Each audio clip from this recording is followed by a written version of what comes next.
जय हनुमान जन्मोत्सव निमित्ताने आई गावदेवी मंदिर बापगाव येथे दिनांक 1/4/2026 रोजी सायंकाळी कीर्तनाची सेवा हरिभक्त पारायण जितू महाराज आमने यांचे सुंदर असे कीर्तन झाले। या कार्यक्रमात मोठ्या संख्येने ग्रामस्थ मंडळ व वारकरी मंडळी उपस्थित होते। आयोजक आई गावदेवी मित्र मंडळ बापगाव यांनी आलेल्या वारकऱ्यांचे स्वागत केले, तसेच सर्वांनी महाप्रसादाचा लाभ घेतले।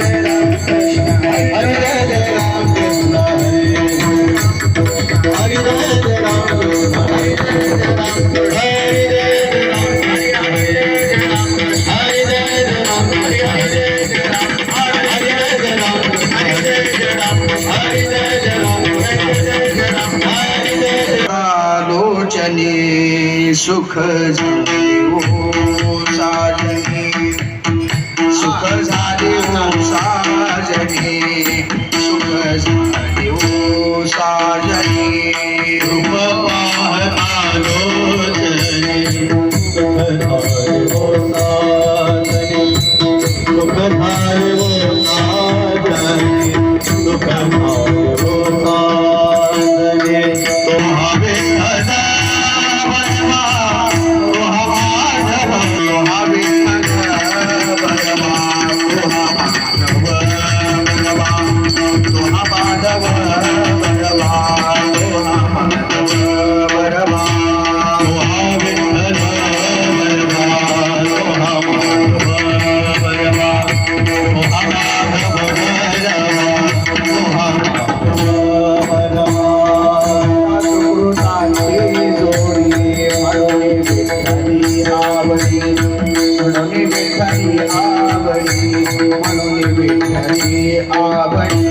बहुत सुकृताचे दोरी मन विठ्ठली आवडी, मन विठ्ठली आवडी, मन विठ्ठली आवडी, विठ्ठल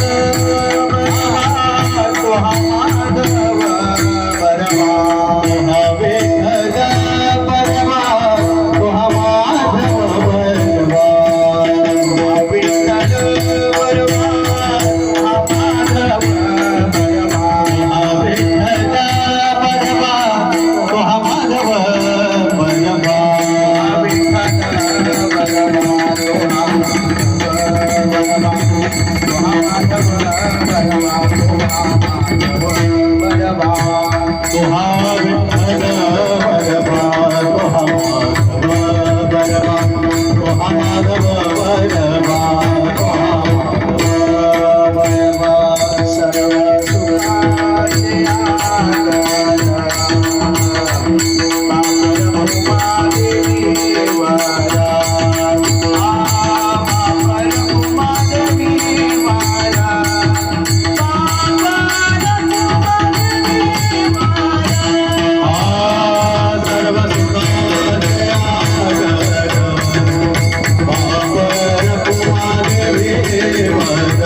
म्हणता रामची होई जय राम म्हणता रामची होई जय पदे बैसोनी पदवी घेई जय पदे बैसोनी पदवी घेई जय पदे बैसोनी पदवी घेई जय पदे बैसोनी पदवी घेई जय पदे बैसोनी पदवी घेई जय पदे बैसोनी पदवी घेई जय ऐसे सुख वचनी आहे ऐसे सुख वचनी आहे ऐसे सुख वचनी आहे ऐसे सुख वचनी आहे विश्वासे अनुभव पाहे विश्वासे अनुभव पाहे विश्वासे अनुभव पाहे विश्वासे अनुभव पाहे विश्वासे अनुभव पाहे विश्वासे अनुभव पाहे राम रसाची चवी राम रसाची चवी राम रसाची चवी राम रसाची चवी आनरस रुचिता केवी अनरस रुचिता केवी अनरस रुचिता केवी अनरस रुचिता केवी अनरस रुचिता केवी अनरस रुचिता केवी ऐसे सुख वचनी आहे ऐसे सुख वचनी आहे ऐसे सुख वचनी आहे ऐसे सुख वचनी आहे विश्वासे अनुभव पाये विश्वासे अनुभव पाये विश्वासे अनुभव पाये विश्वासे अनुभव पाये विश्वासे अनुभव पाये विश्वासे अनुभव पाये म्हणीचा कोणी सांगे म्हणीचा कोणी सांगे तुका म्हणीचा कोणी सांगे तुका म्हणीचा कोणी सांगे माझा अनुभव आहे अंगे माझा अनुभव आहे अंगे माझा अनुभव आहे अंगे माझा अनुभव आहे अंगे माझा अनुभव आहे अंगे माझा अनुभव आहे अंगे ऐसे सुख वचनी आहे सुख वचनी आहे सुख वचनी आहे सुख वचनी आहे विश्वासे अनुभव पाये विश्वासे अनुभव पाये विश्वासे अनुभव पाये विश्वासे अनुभव पाये विश्वासे अनुभव पाये विश्वासे अनुभव पाये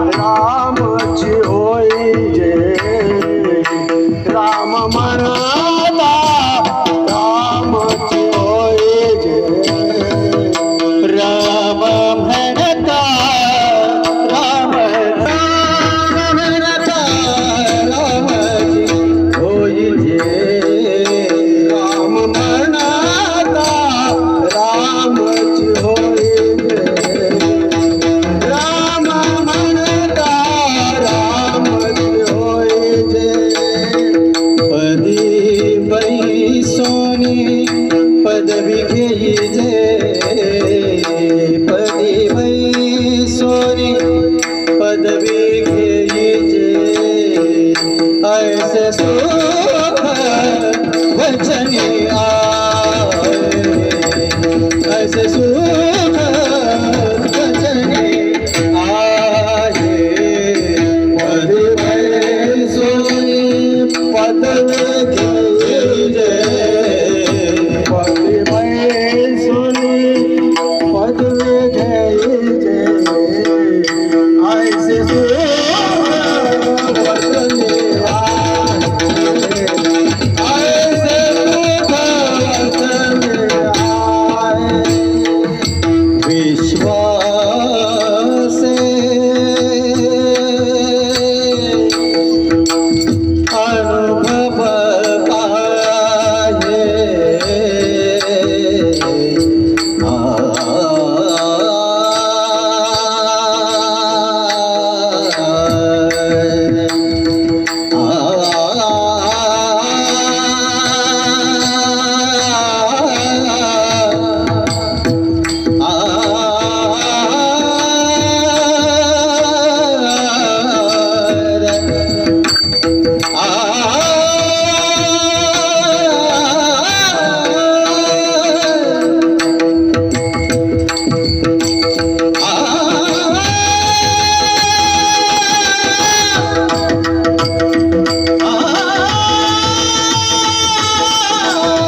राम म्हणता रामची होईजे, पदी पैसोनी पदवी घेईजे, ऐसे सुख वचनी आहे, विश्वासे अनुभव पाहे.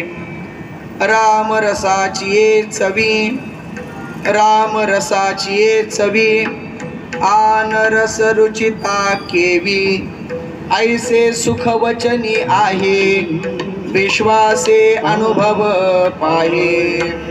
तुका म्हणे चाकोणी सांगे, तुका म्हणे चाकोणी सांगे, मज अनुभव आहे अंगे, ऐसे सुख वचनी आहे, विश्वासे अनुभव पाये. विठाला विठाला तटे भीमरथ्यां वरं पुंडरीकाय दातुं मुनीन्द्रैः समागत्य तिष्ठन्त महानन्दकन्दं परब्रह्मलिङ्गं भजे पाण्डुरङ्गं. पांडुरंगाकरू प्रथम नमन, दुसरे चरणा संतांची या, त्यांच्या कृपादानी कथेचा विस्तारो, बाबाजी सद्गुरु दास तुका. कलावज्ञ जीवोद्धरा रथावतारं, कलांकांक तेजोदिकामोदि वक्त्रं, खलानीशवादापनोदार्हदक्षं, समाधिस्थमूर्तिं भजे ज्ञानदेवं. ओम नमो ज्ञानेश्वरा, करुणा करा दयाळा, तुमचा अनुग्रह लाधलो, पावन झालो चराचरी. मी कळा कुसरी काहीच नेने, बोलतो वचने अतिभाविका. एका जनार्दनी तुमचा दास त्याची आस पुरवावी. मस्तक माझा पायावरी, या वारकरी संतांच्या वचन एक कमळापती माशिरंगाची विनंती कर जोडितो कधी काळी आपण असावे जवळी. श्री नारायण जय नारायण सद्गुरु नारायण नारायण. श्री नारायण जय नारायण सद्गुरु नारायण नारायण. शुक्लां ब्रह्म विचार सार परमा माद्यां जगद्व्यापिनीं वीणा पुस्तकधारिणीं अभयदां जाड्यन्धकारापहा. हस्ते स्फाटिक मालिकां विदधतीं पद्मासने संस्थितां वन्दे तां परमेश्वरीं भगवतीं बुद्धिप्रदां शारदां. सम्पाद्य ज्ञानञ्च विधाय भक्तिं विलोकितो येन समाधिराजः.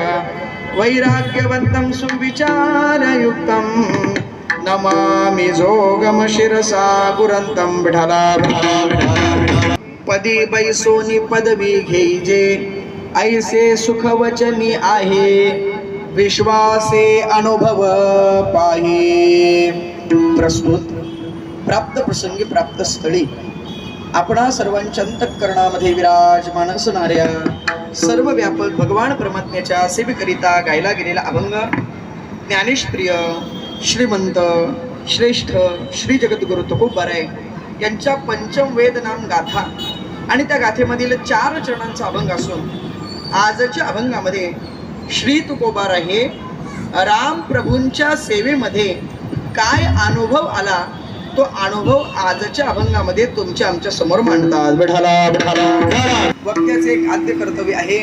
आपण सर्वजण या ठिकाणी की निमित्ताने कोणत्या कारणाने उपस्थित झालो आहोत, एकत्रित आलो आहोत याविषयी 2 शब्द विवेचन करणं, चिंतन मांडणं. आपणा सर्वांस ज्ञात अकारण कारण करुणा वरुणालय रुक्मिणी प्राण संजीवन जगदाकार अखिल कोट ब्रह्मांड नायक पांडुरंग पंढरीश परमात्मा संत हृदय सम्राट ज्ञानबिंब ज्ञानोबराय वैराग्य तपतीर्थ तेजवलय तुकोबराय आणि समस्त ग्रामस्थ मंडळ बाबगाव गाव. या बाबगाव गावामध्ये गावदेवी मातेच्या उत्सवानिमित्ताने तथा हनुमान जयंती निमित्ताने संपन्न होणारा हा उत्सव, या उत्सवामधील आजच्या दिवसाची ही कीर्तन वाक्पुष्प सेवा माझ्यासारखे एका सामान्य वारकरी विद्यार्थ्याकडे संपूर्ण ग्रामस्थांच्या वतीने, संपूर्ण उत्सव कमिटीच्या वतीने आमचे रामदास बाबा त्यांचे सुपुत्र यांच्याकरवी, त्याचप्रमाणे आमचे गुरुनाथ भाऊ आणि आमचे गोरख भाऊ यांच्या संपर्कामधून माझ्यासारख्या एका सामान्य वारकरी विद्यार्थ्याकडे ही सेवा सुपूर्त झालेली आहे. सेवेसाठी तसा मी वेळेत उपस्थित आहे, फक्त कीर्तन थोडं उशिरा चालू झालेलं आहे. पण काही चिंता करायचं कारण नाही, कारण गाडी जरी लेट सुटली तरी थेट पोचवण्याचं काम ड्रायव्हरकडे असतं. का? कारण कधी कधी ड्रायव्हरकडला दुसरीकडेही जायचं असतं. विठ्ठला विठ्ठला. 6 ते 8 होती आनंदाने या ठिकाणी हा उत्सव संपन्न होतोय. प्रभू हनुमंतरायांच्या जयंती निमित्ताने तथा गावदेवी मातेच्या वार्षिक उत्सवानिमित्ताने हा द्विसंगम, या द्विसंगमावर हा उत्सव या ठिकाणी संपन्न होतोय. या उत्सवाला जगद्गुरु तुकोबारायांचा अभंग निवडलेला आहे. अभंगामध्ये जगद्गुरु तुकोबाराय प्रभू रामचंद्रांच्या सेवेमध्ये, प्रभू रामचंद्रांच्या नामामध्ये काय जी अनुभूती जगद्गुरु तुकोबारायांना आलेली आहे ती अनुभूती जगद्गुरु तुकोबाराय तुमच्या आमच्या समोर मांडतात. प्रामुख्याने आपण संपूर्ण मृत्यू लोकाचा विचार करू गेलो तर आपल्या एक गोष्ट लक्षामध्ये येते, या मृत्यू लोकामध्ये अनुभव हा प्रत्येकाला येतच असतो. विठ्ठला विठ्ठला. शास्त्रामध्ये 4 प्रकारचा वर्ग पडलेला दिसतो, अनुभव आणि अनुवाद. आता अनुभव म्हणजे काय? एखादी गोष्ट घडल्यानंतर तिच्याविषयी जी भावना उत्पन्न होते, ते ज्ञान उत्पन्न होतं, त्याला अनुभव असं म्हणतात. आणि अनुवाद कशाला म्हणायचं? जे अनुभव आपल्याला आलेले आहेत ते इतरांना सांगणे याला अनुवाद असं म्हणतात. म्हणजे इतरांना सांगणे याला अनुवाद म्हणतात आणि आलेली काहीतरी अनुभूती याला अनुभव म्हणतात. विठ्ठला विठ्ठला. आणि अनुवादाच्या बाबतीत 4 प्रकारचा वर्ग आपल्याला पाहायला मिळतो. नंबर 1, काही अनुभव घ्यायचे नसतात आणि ते जगासमोर मांडायचे नसतात. नंबर 2, काही अनुभव घेतले, काही अनुभव जीवनामध्ये आले तरी ते जगाला सांगायचे नसतात. नंबर 3, काही अनुभव नसले आपल्याला तरी सुद्धा ते जगासमोर मांडावे लागतात, जगाला सांगावं लागतं. आणि नंबर 4, काही अनुभव घ्यायचे असतात आणि ते जगासमोर मांडायचे असतात. विठाला विठाला. काही काही अनुभव हे घ्यायचे नसतात आणि ते जगासमोर मांडायचे नसतात. कोणते अनुभव? विष पिण्याचा अनुभव. विष पिण्याचा अनुभव. अहो, अनुभव घ्यायचाही नसतो आणि यदा कदाचित हा अनुभव विष पिण्याचा घेतलाच तर तो जगाला सांगायला उरेलच असं काही सांगता येत नाही. म्हणजे विष पिण्याचा अनुभव घ्यायचाही नाही आणि तो जगासमोर मांडता येत नाही. नंबर 2, काही काही अनुभव घेतले, काही काही अनुभव आपल्या जीवनामध्ये आले तरी सुद्धा ते जगासमोर मांडायचे नसतात. कोणता अनुभव? खरं सांगा बरं, बायकोने मारल्याचा अनुभव. अहो, हा अनुभव जगामध्ये घ्यायचाही नसतो आणि यदा कदाचित हा अनुभव घेतलाच, हा अनुभव आलाच तर जगाला सांगता येतो का? हो, सांगता येत नाही. नंबर 3, काही काही अनुभव नसले तरी ते जगासमोर मांडायचे असतात. कोणते? मेडिकलवाले, डॉक्टर लोक.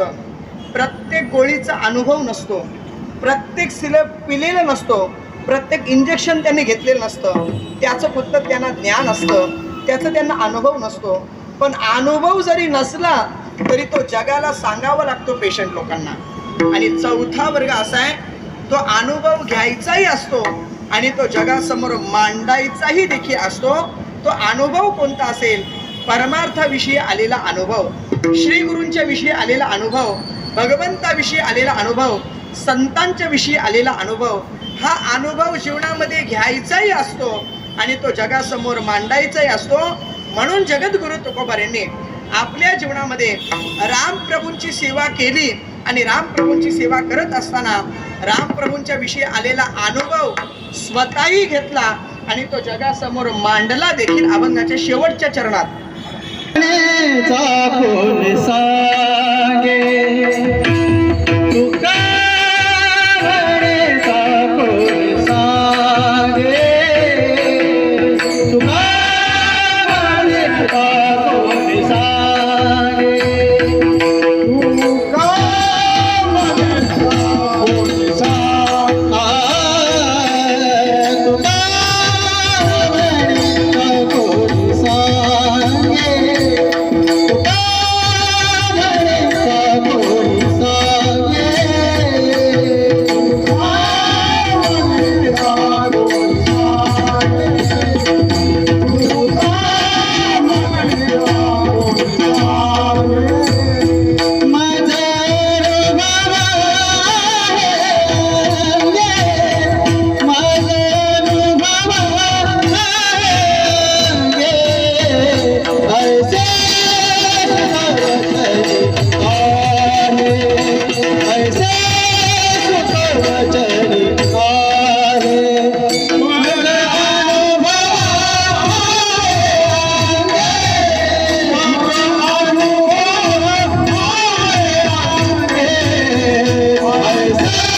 सांगे चाखोनी सांगे अनुभव आहे अंगे तुकोबार आहे. परमार्थाविषयी आलेला अनुभव, भगवंताविषयी आलेला अनुभव, रामप्रभूंच्या नामाच्या विषयी आलेला अनुभव, प्रभू रामचंद्रांच्या सेवेचा आलेला अनुभव, तो अनुभव स्वतः देखील घेतात. म्हणून तुकोबार म्हणतात, तुका म्हणे चाखोनी सांगे. एखादी गोष्ट चाखल्याशिवाय ती कशी लागते हे सांगता येत नाही. एखाद्याला विचारलं, का रे बाबा आज गुलाबजाम होते का जेवायला? हो म्हटले, होते ना. पनीर चिल्ली होती का? होती ना म्हटले. वरण भात होतं ना. आज काय काय आज काय काय बनवलंय? हा, चना डाळ वगैरे काय, कोबी पालक असे आणि वांगा बटाटा वरण असं एक अंदाज काढले. काय काय आज काय काय नेमकं काय? आज उपवास का बनवले जेवायला? बरं, आता इथं जे पदार्थ बनवलेले आहेत, कोणताही पदार्थ बनवला असेल जेवणासाठी, आणि मग तुम्हाला आता जर मी विचारलं, सांगा आता त्याची चव कशी आहे बरं, तुम्ही सांगू शकता? अहो, खाल्लंच नाही जर मग त्याची चव सांगता कशी काय येईल? कोणती तरी गोष्ट खावी लागते, तिची चव अगोदर घ्यावी लागते, मग ते जगासमोर मांडावं लागतं. तसं जगद्गुरु तुकोबारे म्हणतात, तुका म्हणे चाकोणी सांगे, मी तुम्हाला चाकून सांगतो काय मज अनुभव आहे अंगे. तुकोबारे म्हणतात त्या परमार्थाविषयी, प्रभू रामचंद्रांच्या विषयी मला त्याचा अनुभव आहे आणि अनुभव मी तो चाखलेला आहे, म्हणून मी तुम्हाला सांगतो. तुकोबारे बऱ्याच ठिकाणी म्हणतात, हा घ्या माझा अनुभव आणि भक्ती भाव भाग्याचा, सेवितो हा रस वाटे तो आणि का न्यारे होऊ नका राहते या जगात. अनुभव आल्याशिवाय कोणाला जगामध्ये आपण सांगू नये. आणि उगाच आपण सांगायचं हे असं आहे आणि ते तसं आहे, हे असं आहे. आणि अनुभव तू घेतला का? अगोदर तो अनुभवाला फार विशेष प्राधान्य आहे. म्हणून तुकोबारे उगाच कोणत्याही गोष्टी सांगत नाही. तुकोबारे म्हणतात अगोदर आम्ही त्या गोष्टीचा अनुभव घेतला आणि अनुभव घेतल्यामुळे आम्ही त्या गोष्टी जगाला सांगतो आहोत. म्हणून तुकोबारे म्हणतात, तुका म्हणे चाकोणी सांगे मज अनुभव आहे अंगे. कशाचा तुकोबारे तुम्हाला अनुभव आला? तुकोबारे म्हणतात, आम्हाला जो अनुभव आला तो अनुभव प्रभू रामचंद्रांच्या विषयी आला. काय प्रभू रामचंद्रांच्या विषयी तुम्हाला अनुभव आला?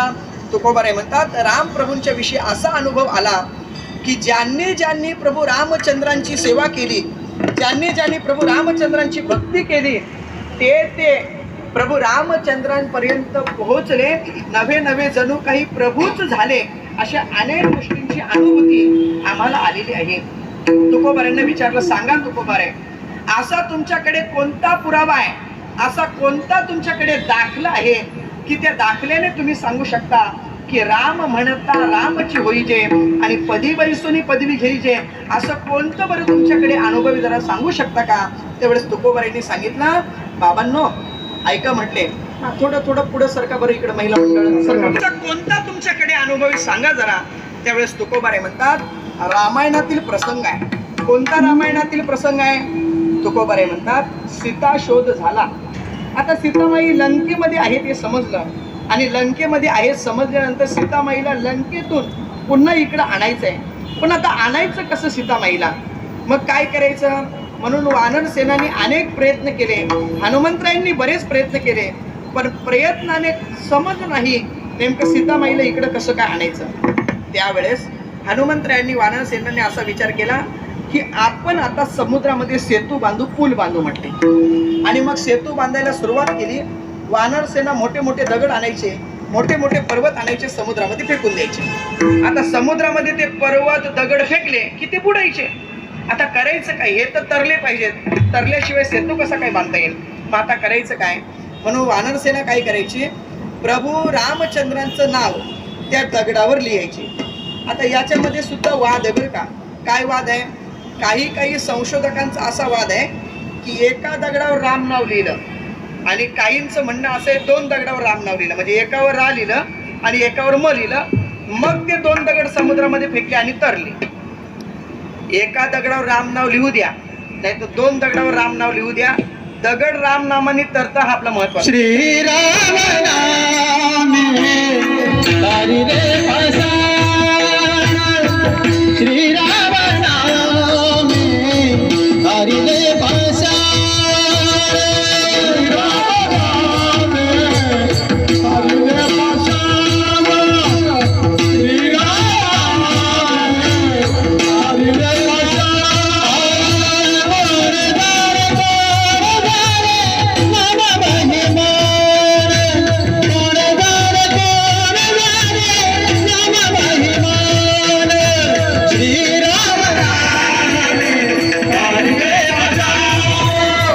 श्रीराम नामे तारी रे पाषाण.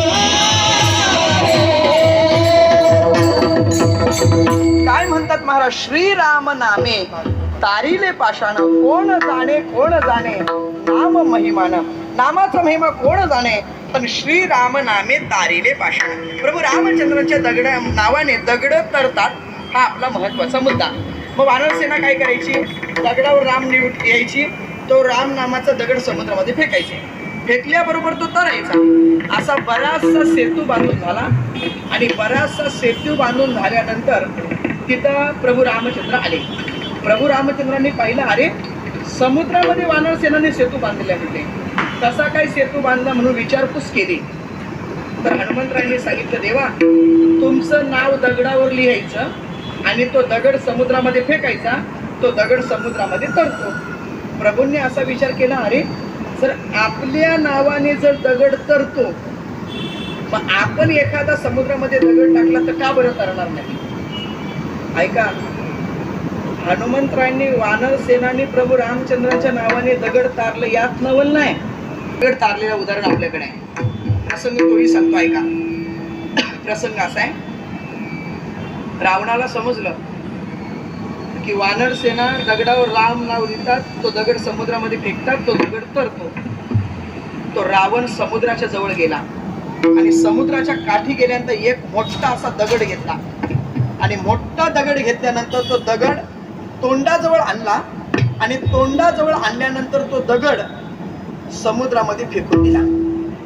समुद्रामध्ये फेकला रावणाने दगड, पण तो दगडही समुद्रामध्ये तरला महाराज. आता रावणाने समुद्रामध्ये दगड फेकला आणि तो तरला, पण रावणाच्या बरोबर इतर सेना होतीच ना. लगेच त्याने फोटो काढले, व्हिडिओ काढले, लगेच इंस्टा, फेसबुक, व्हॉट्सअप, टीव्हीवर सगळीकडे बातम्या, रावणाने दगड तारला, रावणाने दगड तारला, रावणाने दगड तारला. बरं, या इंस्टा, फेसबुक, व्हॉट्सअप तुम्हाला काय वाटतं तिथं असणाऱ्या माणसांना समजतं का? क्षणार्धात सगळीकडे पसरतं. आणि नेमकी रावणाची बायको घरात टीव्ही लावून बसली होती.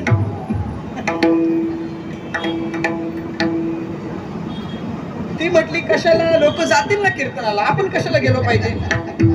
मी रावणाच्या बायकोचं सांगतोय, लक्षात असू द्या. तिने टीव्ही लावला होता घरात आणि खाली लगेच बातमी, रावणाने दगड तारला. सगळीकडे बातमी मारा, सगळीकडे बातमी. मंदोदरी रावणाची बायको ती टीव्ही पाहता पाहता म्हणाली, आपलं हे यांची टीव्हीवर बातमी, आणि बातमी काय? रावणाने दगड तारला. आता काय राहतं सांगू का तुम्हाला? बाहेर जरी तो किती पण चांगला असला तरी त्याच्या बायकोला माहित असतं आपला कसा आहे म्हणून.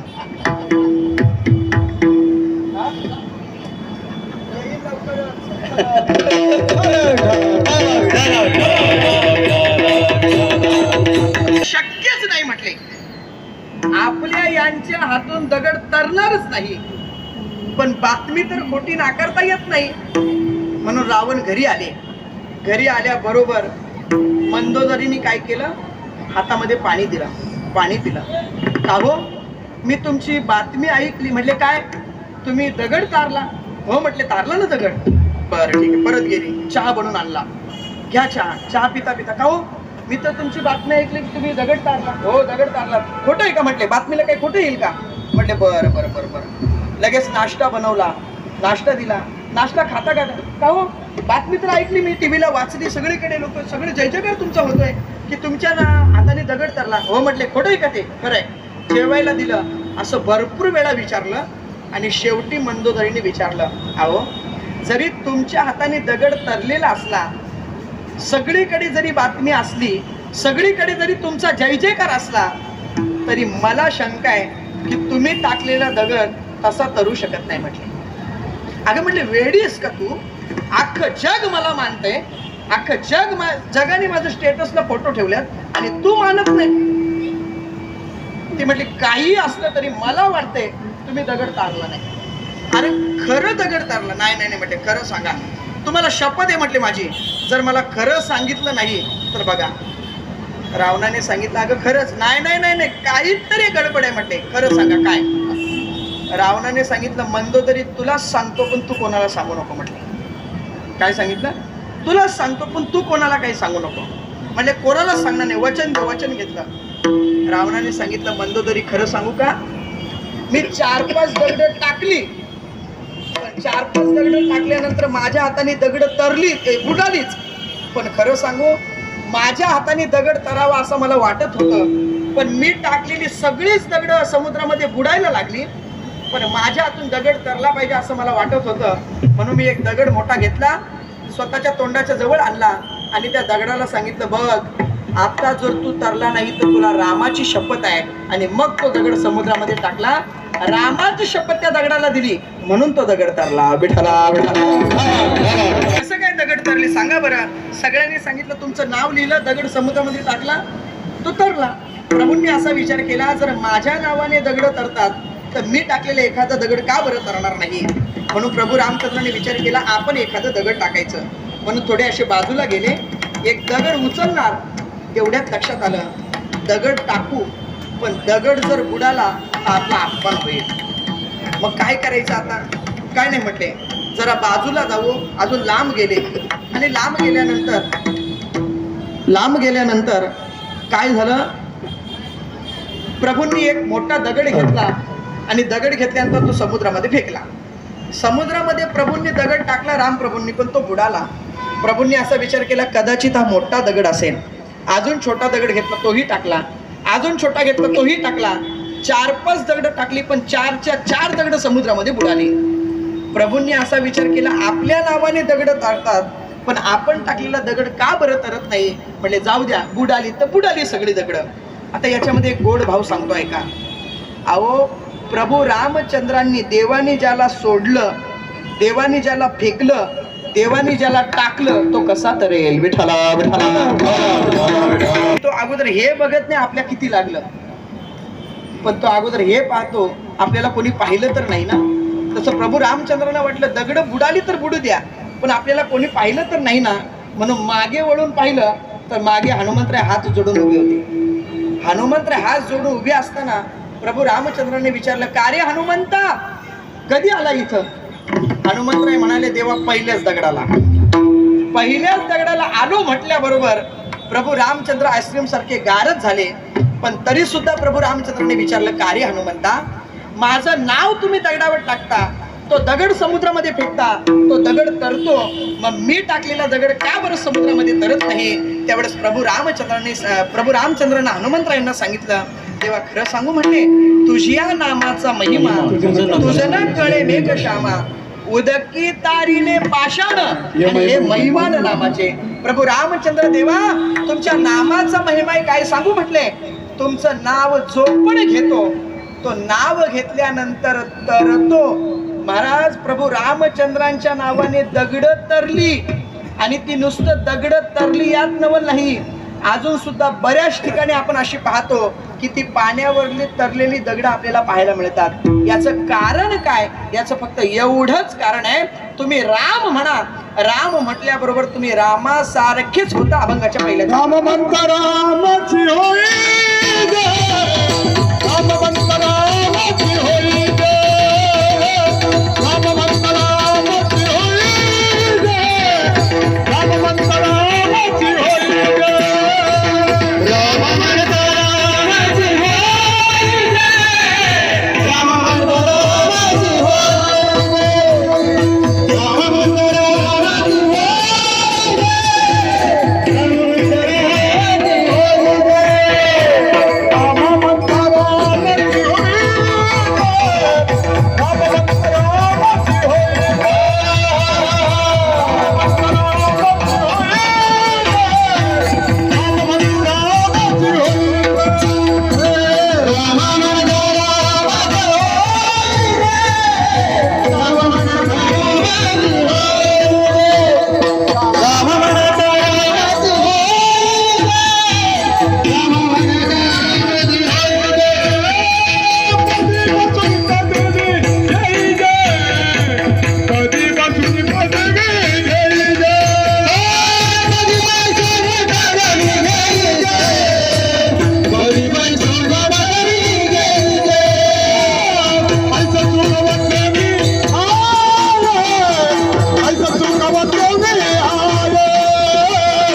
आणि पदी बाई सोनी पदवी घे जे राम म्हणतात, जे रामाची उपासना करतात. नाही नाही, ज्यांच्यावर नाव लिहिलं राम तो दगड सुद्धा आज तरला, म्हणून त्या दगडाला सुद्धा आपण राम प्रभूंचं स्थान देतो. याचं एकमेव कारण राम म्हणता रामची होईजे आणि पदी बैसोनी पदवी घ्यायचे. जागेवर बसून आपण एक पदवी घेऊ शकतो राम प्रभूंची. फक्त राम राम राम राम हे म्हटलं पाहिजे. राम प्रभूंची सेवा केल्यानंतर काही फुकट जात नाही महाराज, काही फुकट जात नाही. का?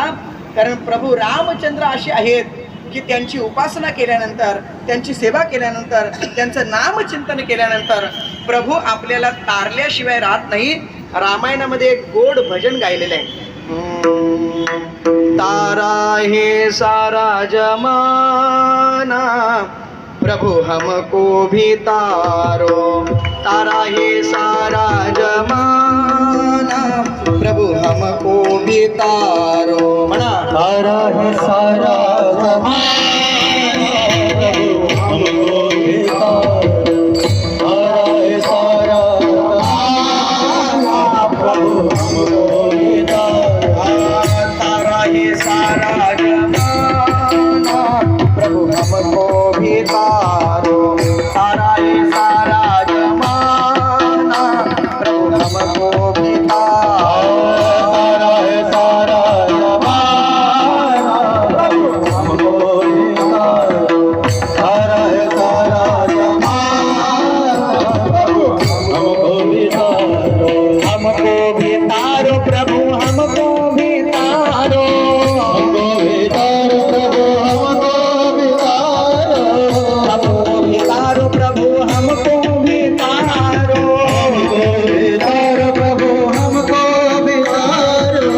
तारा हे सारा जमाना प्रभु हमको भी तारो.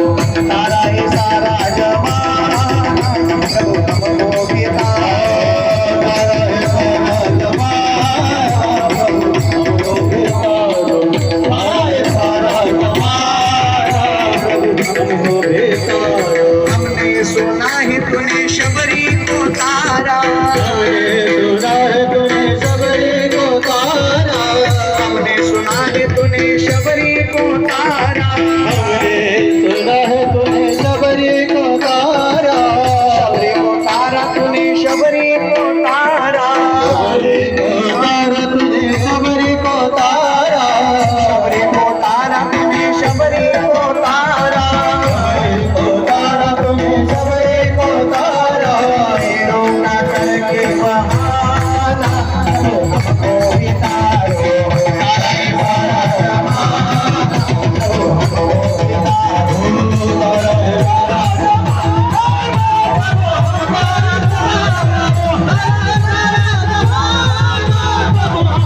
है सारा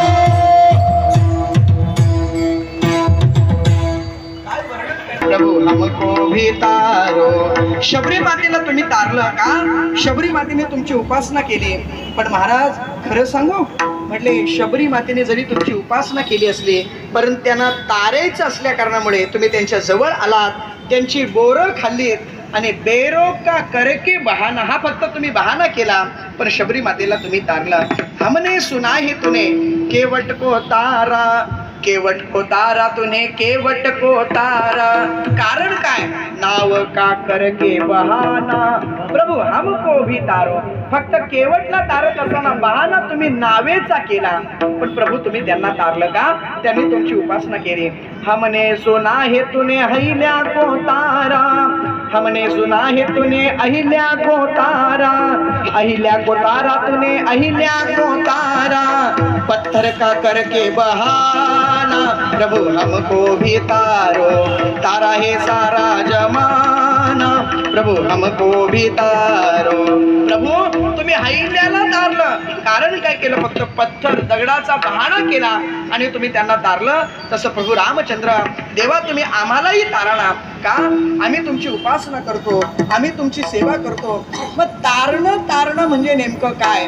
तर तारण शब्दाचा अर्थ होतो आमच्या जीवनामध्ये आम्हाला तुम्ही सुख प्रदान करा, आमच्या जीवनामध्ये तुम्ही आम्हाला सुख द्या, याला तारण म्हणतात. पण ऐका, प्रभू रामचंद्र उगीच कोणाला तारत नाहीत. प्रभू रामचंद्रांची अगोदर उपासना करावी लागते. सेवा करावी लागते, भक्ती करावी लागते. ज्या हनुमंतरायांचा उद्या उत्सव आहे त्या हनुमंतरायांच्या जर जीवनाचा विचार करू गेलो तर हनुमंतरायांनी कितीतरी महाराज भक्ती प्रभू रामचंद्रांची केली. किती भक्ती केली प्रभू रामचंद्रांची सांगतो ऐका. त्याच्या अगोदर भजन घेऊ. विठोबा रखुमाई. सर्वांनी टाळी वाजवा, भजन करा. टाळी टाळी टाळी भजन. जय जय जय विठोबा.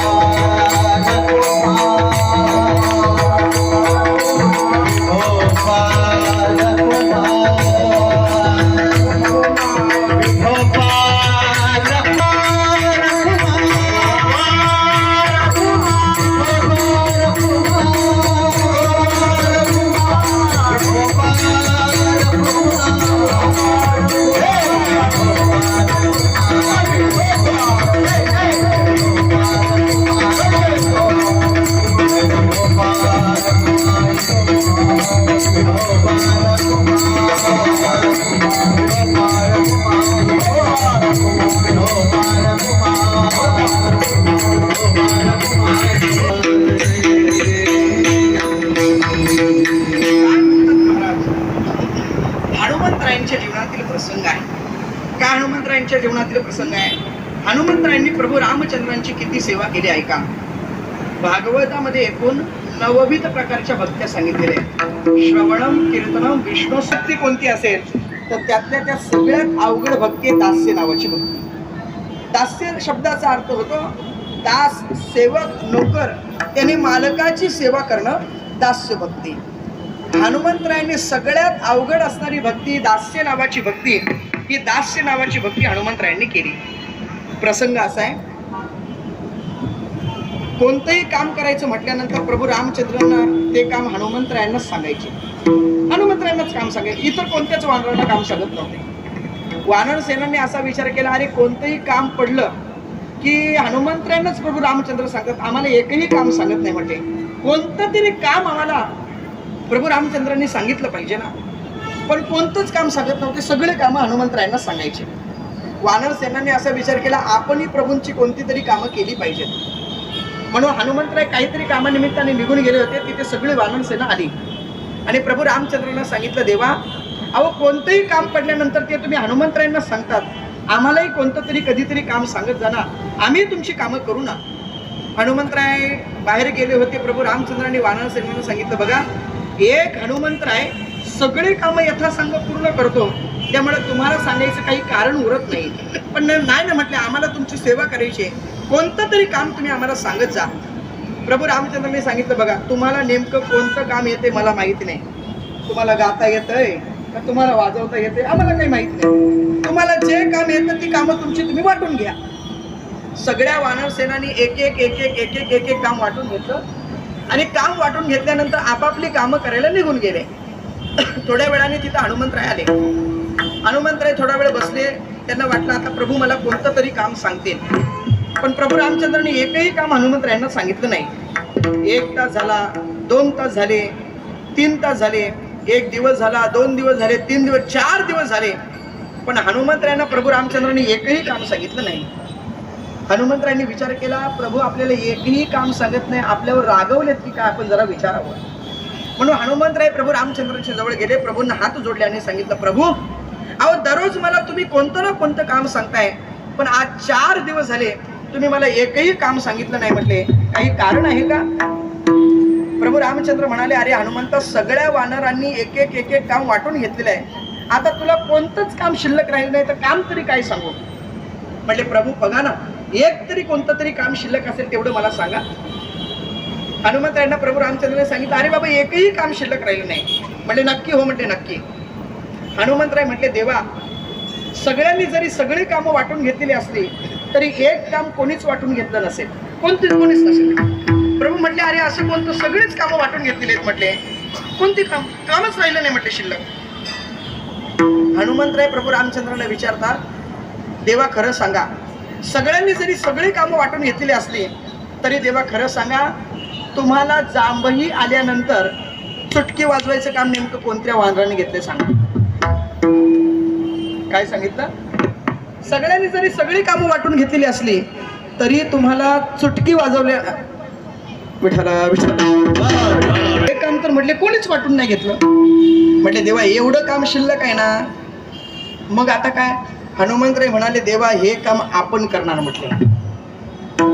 आता ऐका हा, जांभई दुसऱ्याला यायचे आणि मग चुटकी वाजवायचे. इथं स्वतःला जांभई कधी येते हे समजत नाही, दुसऱ्याची जांभई आल्यानंतर चुटकी वाजवायची. आणि तुम्हाला काय वाटतंय जांभई तशी येते का? अहो जांभई यावं असं जर वाटत असेल तर त्याच्यासाठी अगोदर कीर्तनात यावं लागतं.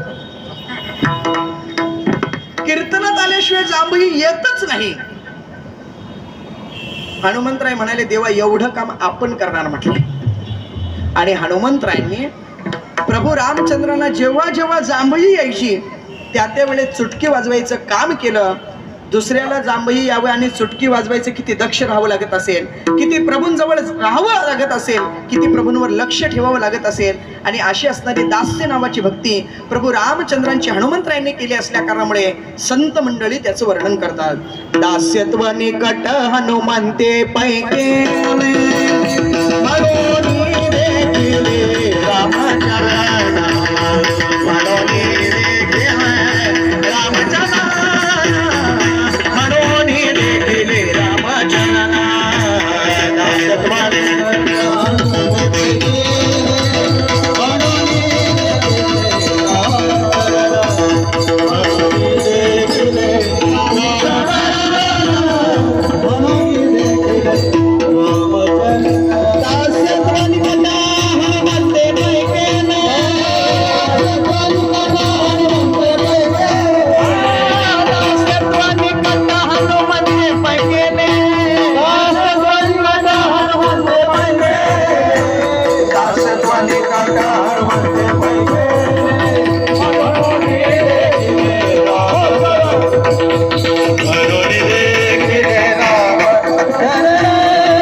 होई जे पदी बैसोनी पदवी घ्यायचे.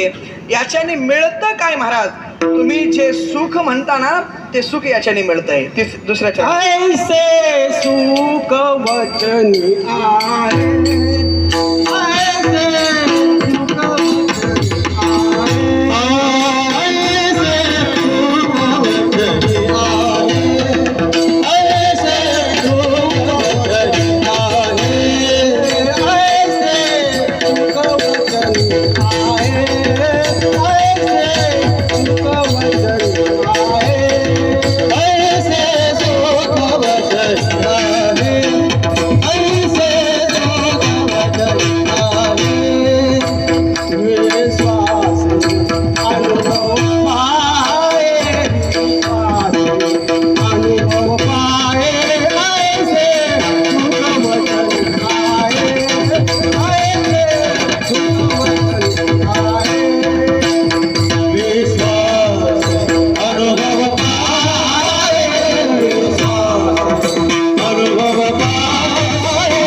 वचनी आहे विश्वासे अनुभव पाहे.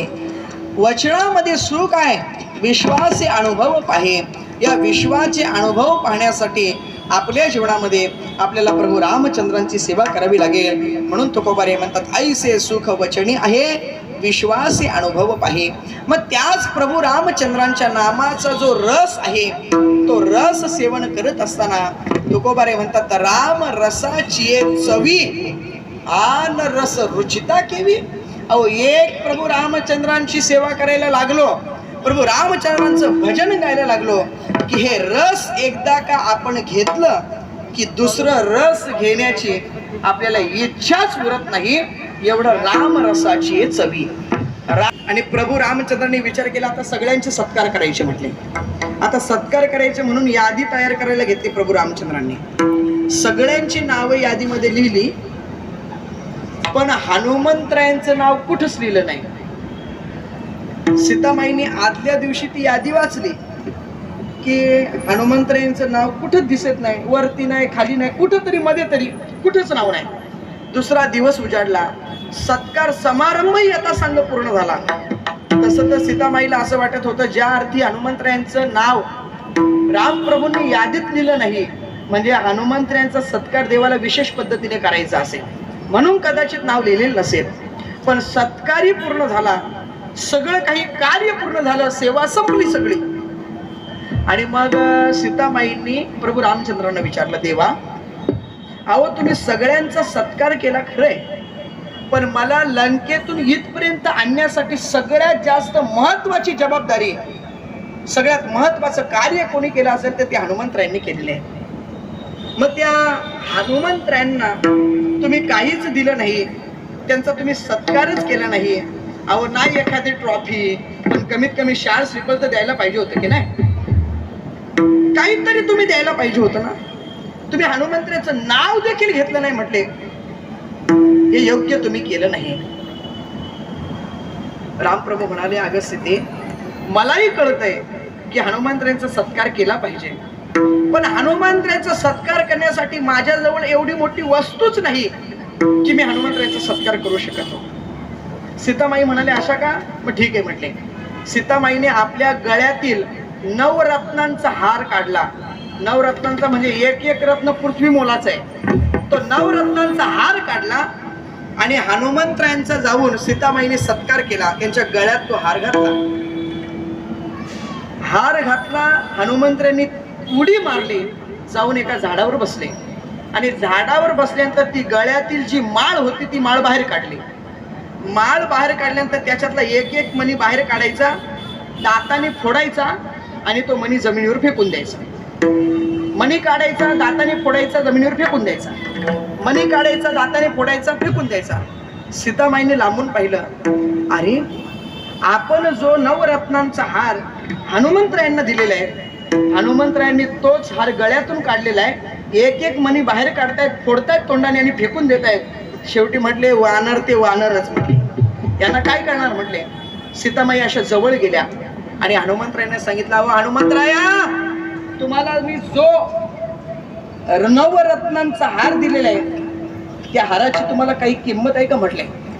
पृथ्वी मोलाचा एक एक मणी आहे आणि पृथ्वी मोलाचा एक एक मणी असताना देखील तुम्ही एक एक मणी फोडताय आणि तो मणी फोडल्यानंतर तो तुम्ही मणी फेकून देताय. तुम्हाला एवढं कळत नाही, एवढं महागडं मणी आहे. हनुमंतरायांनी सीतामाईला काय उत्तर दिलं ऐका. हनुमंतराय म्हणाले, नवरत्नांचा जरी हा हार असला, एक एक मणी पृथ्वीच्या मोलाचा जरी असला, पण ज्या मण्यामध्ये माझा रामच नाही तो मणी माझ्या काय कामाचा. आणि असं असताना नवरत्नांचा हार एक एक मणी फोडतायत आणि तो फेकून देतायत. राम रसाची चवी आन रस रुचिता केवी. तसं आपल्या जीवनामध्ये सुद्धा प्रभू रामचंद्र प्रभू देव विराजमान आहेत, पण आपण प्रभू रामचंद्रांची जर सेवाच केली नाही तर महाराज म्हणतात, देवे दिला देह भजना गोमटा आणि तोया झाला फाटा वादिकेचा. जुने एक भजन होतं आमच्या नामाचा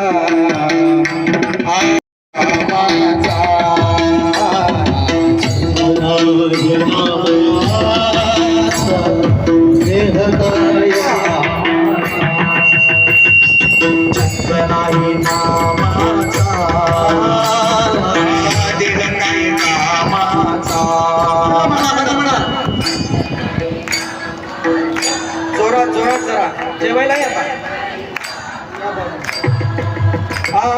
देह काही कामाचा, देह काही कामाचा, देह काही कामाचा, देह काही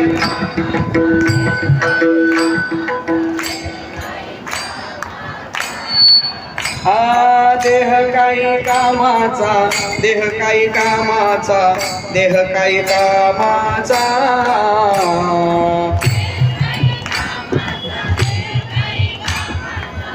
म्हणा माईक घ्या, म्हणा तुम्ही. चंदनाई चंदनाई चंदनाई नामाचा, देह काही कामाचा, चंदनाई नामाचा, देह काही कामाचा. बालपणी काय